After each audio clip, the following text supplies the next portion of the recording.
مجھے یہ لگ رہا ہے کیونکہ جو اطلاعات مل رہی ہیں، آپ میرے سے زیادہ باخبر ہیں، کہ ایک کنسورشیم بنانے کا جو اجیت دووال ڈاکٹرائن تھا، آپ کو یاد ہوگا، جس کے فٹ سٹیپس ہمیں نظر آتے تھے داعش کے حوالے سے بھی، ٹی ٹی پی کے حوالے سے بھی، اور اب طالبان ایڈمنسٹریشن جو ہے اس کو بھی ہم نے دیکھا متعدد معاملات میں وہ ٹی ٹی پی کے ساتھ مل کر حملہ آور ہوئی. تو آپ کو لگتا نہیں ہے کہ یہ کنسورشیم ہے اور وہ جو ایک آئیڈیالوجی تھی اس کو چینج کر دیا گیا ہے اور وہ تمام جو گروپس ہیں ان کو ملا کے پاکستان کی سرزمین کے اوپر حملے کیے جا رہے ہیں؟ ہاں بالکل ایسا ہی. دیکھیں 2018 میں یہ براس بنائی تھی، جب افغانستان میں موجود تھی 100% کنٹرول کر رہی تھی چیزوں کو، تو براس بنائی. براس میں B N D S L بھی، ایف بھی آتے جی این ڈی ایس بھی بھی شامل تھے آتی. اس کے ساتھ.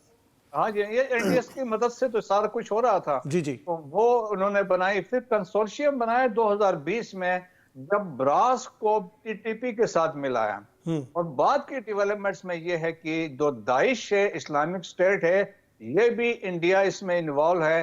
اور وہ بتاتے ہیں کہ جب ایک داعش کے کیمپ میں ریڈ کیا گیا اشرف غنی کے دور میں، تو وہاں سے 4 خواتین پکڑی گئی تھی. اور بعد میں وہ پتا چلا کہ وہ چاروں را کے ڈپٹی ڈائریکٹرز تھی، وہاں پیمنٹس دینے گئی ہوئی تھی. تو that is was the situation. آپ دیکھیں کہ وہ داعش کے ساتھ بھی کنٹرول کر رہے ہیں، دوسرے جو فتنہ الخارج کو بھی فیسیلیٹیٹ کر رہے ہیں.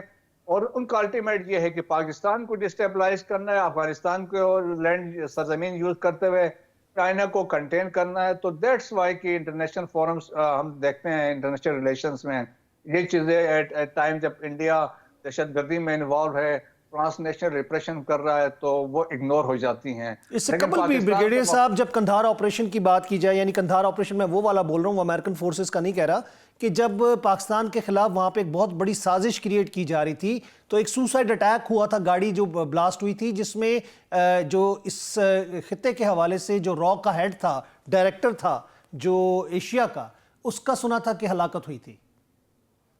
جی ہاں بالکل. یہ دیکھیں تو بہت واضح ہے. میں خود بلوچستان میں رہا ہوں، ایف سی میں بھی رہا ہوں، تو مجھے پتا ہے وہاں پہ جس طریقے سے وہ ایون جو وہاں کے پولیس وغیرہ بھی تھی، ان کو بھی یہ راہ والے کنٹرول کر رہے تھے. ابھی آپ دیکھیں جو سراج رئیسانی پہ حملہ ہوا مستونگ میں، جس میں تقریباً 300 سے اوپر لوگ شہید ہوئے تھے، وہ جو انڈیا کا پٹنائک تھا، ایک ہینڈ جو ماسٹر جو کنٹرولر تھا، وہ سپن بولڈر پہ بیٹھا ہوا تھا. تو چمن سے سپن بولڈر کے 5 کلومیٹر. تو جس طریقے سے افغانستان کے اندر ان کا کنٹرول تھا، آج انڈیا دوبارہ افغانستان میں داخل ہو چکا ہے. اور جس طریقے سے انہوں نے یہ بائی ڈیزائن ہمیں میسج دینے کی کوشش کی افغان طالبان نے کہ ہمارے تعلقات ری اسٹیبلش ہوئے ہیں. تو آلریڈی یہ پراکسیز ہیں، فتنہ الخوارش ہے جو براس ہیں. لیکن پاکستان نے آلریڈی ایک کلیئر کٹ پالیسی ہے as far as Afghanistan is concern کہ اسٹیٹس کو کی کوئی بات نہیں ہوگی، اور جب کوئی وائلیشن ہوتی ہے وی اسٹل ریٹین جو ہمیں کاؤنٹر اسٹرائک اسٹریٹجی ہے اس پہ ہم جائیں گے.